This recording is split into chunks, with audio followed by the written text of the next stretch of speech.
Hey guys, welcome back to my channel. If you're new here, my name is Benita. Here we talk about all the things that we love as it relates to lifestyle and luxury. So again, if you are new, welcome. We usually do videos twice a week. Wednesday is usually a luxury upload, and then on Fridays, we do what we call a Fast Five Friday. If you think you would like it here, I hope that you would like. Of course, comment. Of course, we want you to subscribe. But yeah, without further ado, we're gonna get started. Today is gonna be a car chat. You guys love the car chats. I hadn't done one in about 3 months. The last car chat we did was with the girls right before they went off to college. So I asked you guys over on Instagram to ask me anything. And I got a few questions. You guys are so PG.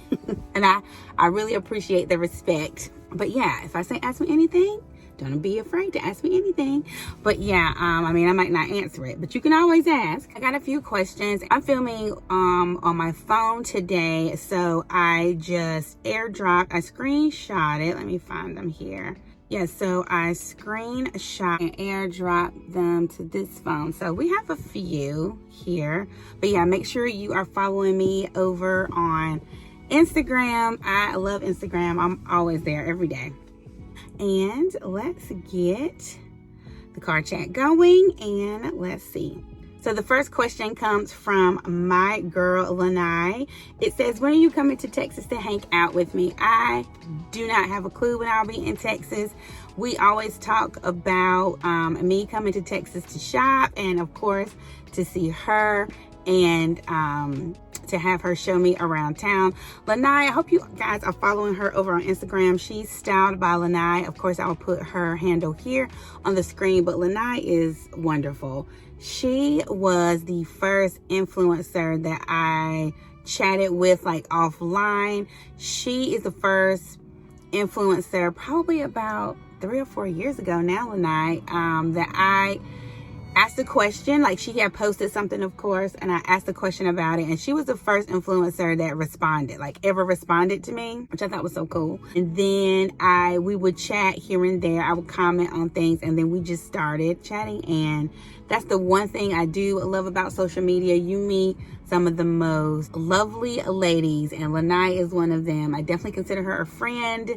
And so shout out to you, sis. And I don't know, Jeffrey and I were supposed to go a couple of years back, but I think it was a hurricane coming through. So we changed our plans. Beginning of next year, I can pop down. Weight loss update. Well, you guys know that I'm always trying to maintain all of this. So I don't know how much weight I've lost because I don't get on the scale because the scale keeps me in a chokehold. I don't get on the scale. And if I start weighing myself, that's when I'll start acting stupid. So I just exercise. You guys know I walk every day. I usually do 2 miles in the morning. And then my goal is to do 2 miles or more during the day. And then I would like to do like 2 miles on my spin bike. All transparency, I have gotten a little slack on the spin bike because I really miss going to spin class. I really do. That is what I usually do. That is my workout routine: walk and then spin. And I judge my weight loss by my clothing. So right now, a few of my jeans are a little too tight around the tummy area because that is always my problem area. My friend Brandy told me that one thing I can do is start, counting calories. So I think I've been doing it a little bit, but I think I am going to start doing that, like at least counting calories during the week. And then on the weekends, I kind of just like eat whatever I want. And Coco McQueen, she said that's how she lost a lot of weight. And my doctor has mentioned that before, that, kind of stay in the like 1,200, 1,500 calories per day, closer to the 1,200 end. Overall weight loss is going well because I'm maintaining. I'm not really gaining, although like I said, my couple of jeans are a little tight. So I probably have gained a pound or two.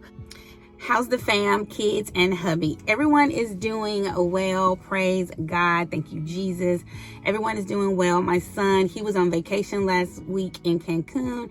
He and his girlfriend, they just got back today. College baby girl, she's doing really well. She is vice president of her interior architecture club. And baby girl, she's doing well. You guys know that she's I don't know. She's supposed to be vlogging, so I don't really talk about her college stuff on my channel because she said she was going to vlog and talk about it on her channel.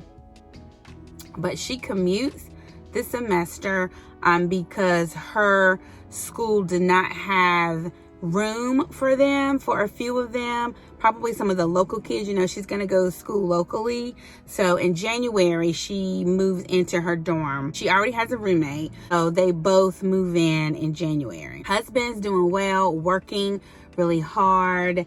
He has settled into his new position at his job. They went through the major change that they had, but now they're doing like system changes, like database and things like that. So that's an issue for him. But you know, he's a tech guy. That's what he does. He's in the tech field. But still, I think the infrastructure of the company is what they're doing an overhaul on. So he's doing well. Someone said, why do you ask for prayer requests? No shade. No, I don't take it as shade. You know, I ask people for prayer requests not to try to be in like people's business or anything. Some weeks, a lot of people respond. Some weeks, no people respond. That is kind of like my service to you guys, just to know that I am here with you. I'm praying for you. If there is anything specifically that you trust me with, that you want me to stand in agreement and pray with you for, I will do that. I never post what your prayer requests are. It's really personal. I pray for you. I respond to you. I usually give you a scripture and then I leave it at that. I don't ask people for any more detail than what they're comfortable sharing. Some people do give me a lot of detail and it stays with me. I pray for them and I delete, you know, the information. That's why I ask for prayer requests.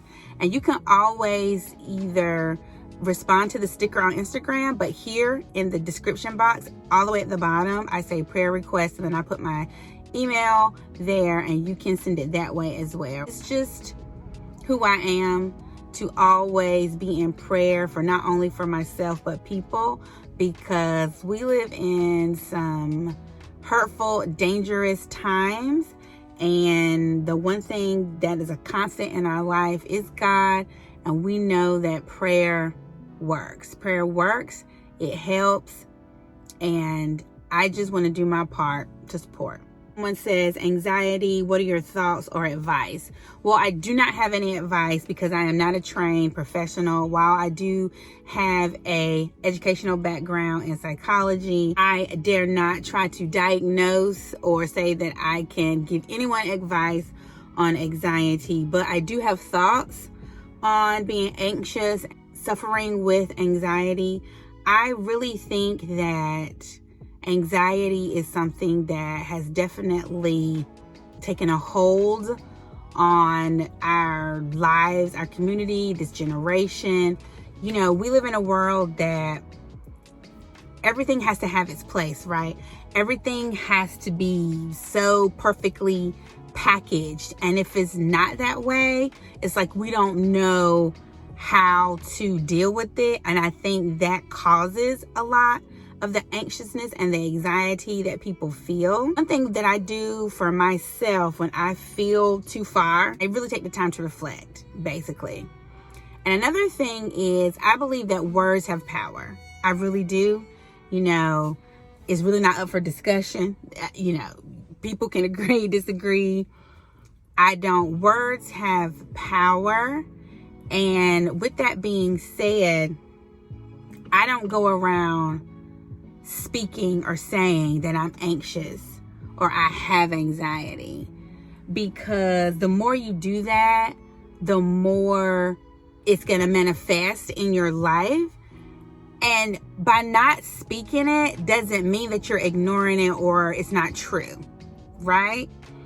It's just that it gives your body, in my mind, it gives your body time to rest. Okay, so for example, let's just say if I'm relaxing on the couch and my husband walks by and he says, Benita, what are you doing? What are you about to do?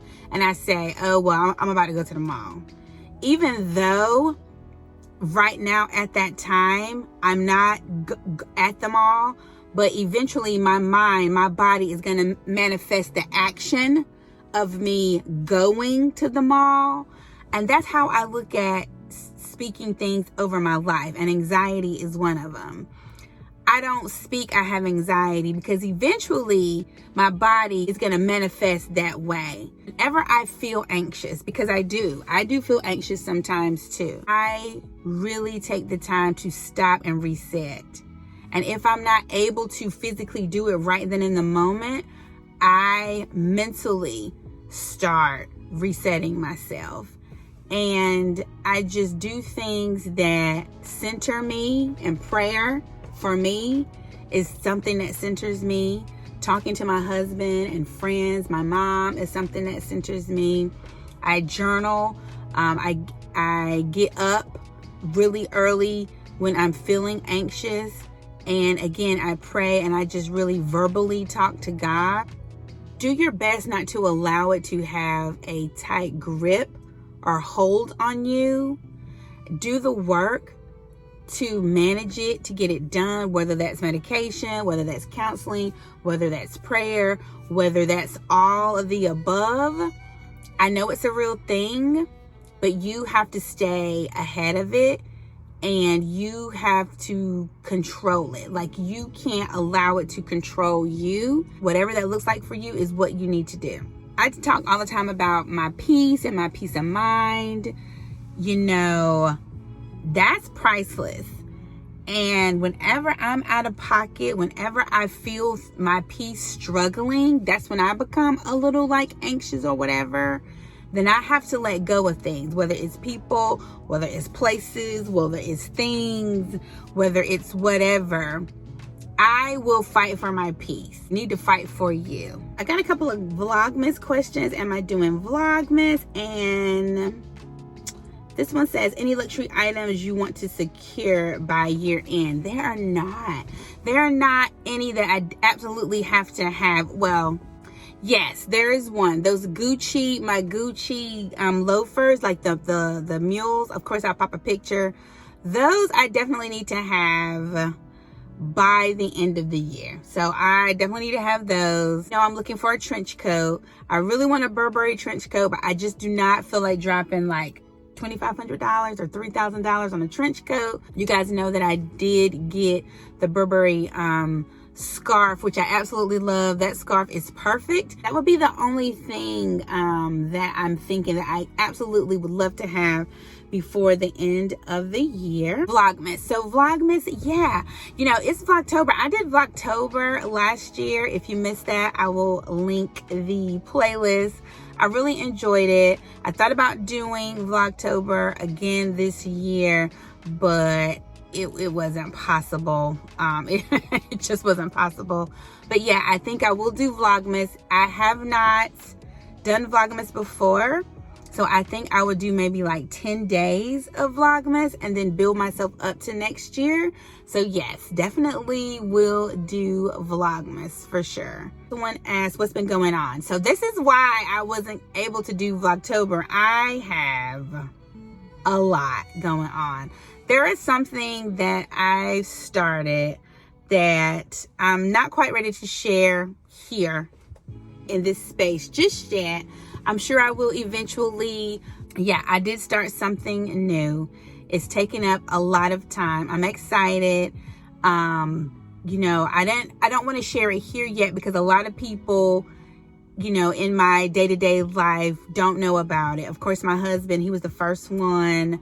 The children, they supported me on it. I just told my mom like maybe a couple of weeks ago. So I didn't want, you know, because people in my life, like my family, they watched my videos here and there. So I didn't want them to watch a vlog or a car chat and they see or hear something that I've started and then I didn't tell them, because people get offended. People get offended. They get all bent out of shape. The thing that I started is taking up a lot of time. And the studio, thank God, is really picking up here lately. Between the studio, between this, social media as my little part-time hobby. And then the new thing that I started, there's like no time. Like no extra time. So your girl is busy. I'm thankful though. But nothing out of the ordinary, just same old things. But thank you for asking. We're doing well. The next one says marriage advice. All right. So I don't know. What would you like to know? Maybe I will do my girl T did a marriage Q&A. She and Jason did one. Was that last year, T? I think that was really good. I will link it down below. That's a really good one. I thought about doing like a marriage Q&A with Honey, but he doesn't really, he'll be on camera, but he really doesn't want to. He'll do, of course, for me, but marriage advice. I don't know specifically because it just said marriage advice, but the one thing that I will say, because we know that, okay, so let's talk real quick. We know that I think Tom Brady and his wife, is it Gisele Bündchen? I think they are on the skits. I think they are about to get a divorce. And then we know that Tia and her husband, is it Corey? They recently announced that they are getting a divorce. And I hate that. I hate to see any marriages fail or dissolve, because I love marriage. I'm definitely a marriage proponent.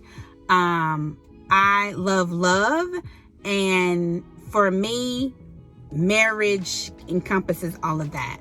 But the number one advice that I could give, being married, 23 years, I think we've been 23. Yeah. The number one advice that I could give would be marriage is a compromise. No matter what that looks like for you or your partner, it is a compromise on all levels. And the sooner you understand that and the sooner you operate in that, the better it will be. Sometimes it is putting your needs last, not all of your needs, but sometimes it is putting some of your needs last and your husband's first, and vice versa. And I'm not talking about children. I'm just talking about marriage, like the relationship. You have to be honest with your spouse in all areas. You have to be honest. It's about compromise and honesty. If you're not willing to do those two things at minimum, yeah, I don't really understand or see how anyone would think a marriage would work. We forget what marriage is truly about. And it is about, of course it's about love. That's a given. That's a given. You shouldn't marry anyone that you don't love. So that's a given.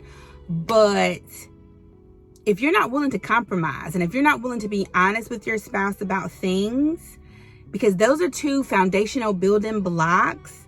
If you're not willing to do that, it is not going to work.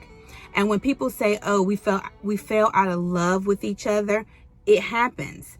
But before we get to the whole we fell out of love with each other, we're getting divorced, were you honest with your spouse to tell them that you were going that way? You see what I'm saying?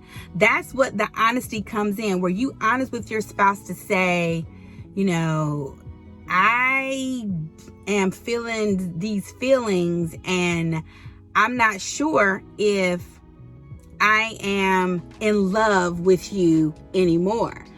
Because that's totally possible. That is totally possible to love someone but not be in love with them. And if you stay in that space, yeah, a divorce will follow, because none of us are gonna stay in a relationship. A lot of, and we don't feel love, we're not being loved, and it's not beneficial to us. So that's why I say it's about honesty and compromise. And whatever that looks like for you in your relationship, that's just what it is. And that's another thing too. People want a cookie cutter like roadmap to everything. And marriage is no different. It's just not going to be that way. What works for my marriage for 24 years is not going to work for your marriage in 2 years. Because we're two different people. We're two different couples. So you have got to find out quickly what works for your marriage. And another thing is, what works today may not work in 10 years. That's something that my husband and I had to figure out probably about 10, 15 years ago. Around our 10-year anniversary, 10 to 12 years, things started getting a little stale, a little dull, a little sing-songy. We renewed our vows at 10 years, stopped communicating. And I felt I was going this way, he was going this way. And then one day he was like, what are we doing? And you see, he was like, what are we doing? He said, because I feel like I'm not as close to you anymore and I'm becoming okay with it. That was probably around year 8. We did the work. We went to counseling, 10-year anniversary. Yay, yay, yay, woo, woo, woo. Then around maybe 15 years, we had to have a conversation about what worked for us 10 years ago is not working for us now. And let's get real, sexually, that could be sexually, financially, mentally, emotionally. What I liked 10 years ago, I don't like it anymore. Or maybe I used to didn't like it 10 years ago, but I like it now. So you have got to be willing to know that marriage is not a cookie cutter recipe. You have to find out what works for you guys individually as individuals and then together as a couple, how you guys complement each other. And then you need to be honest and you need to know that it's about compromise. Brandy, my friend, asked me, do I decorate for Halloween or fall? Girl, no. No, we don't even, I don't even celebrate. We don't celebrate Halloween like that. Okay, I think I pretty much answered them all. And then this one says girl talk would be nice. Okay, well, what would y'all like to talk about? We probably have to just do a video. We probably have to do a girl talk video. You guys ask me the questions, tell me the topics you want to talk about, and I will go there. I will. The number one question that I get a lot with people that are younger than me, because you guys know I'm 49, they ask me about like sex. Is sex still like good as you get older? People ask me all the time about like sex as it relates to like marriage and like why do women stop having sex a lot when they're married, and we shouldn't. That is one of the keys. I'm not saying the only key, so hear me, men, I'm not saying, but that is one of the keys to a long-lasting, healthy marriage is sex. Again, people can say what they want to say, but nobody wants to be in a sexless marriage. I don't care if it's from a woman's point of view or a man's point of view. Nobody wants that. Nobody wants that. So as women, we need to do what it takes to make sure that we're active. And y'all have heard me say it before. Miss Kitty don't need no breaks. She needs to be active and she needs to be working. Because if she's not active and working, that's when the problems come in. That's when the problems come in physically. And as you get older, things, dry out. So take that for what you will. But if we're active and things are flowing, you're less likely to dry out. Following? So with that being said, that's why I say you need to be active. And if you're active and things are still not where they need to be, just get the help. Get the help that you need. Talk to your doctor. they will, they can prescribe you some things. And yeah, just make sure she's working. Guys, well, that's it. That's basically all the questions that I have. I hope that you have the most amazing weekend. Thank you for your support, and I will see you in the next one. Bye.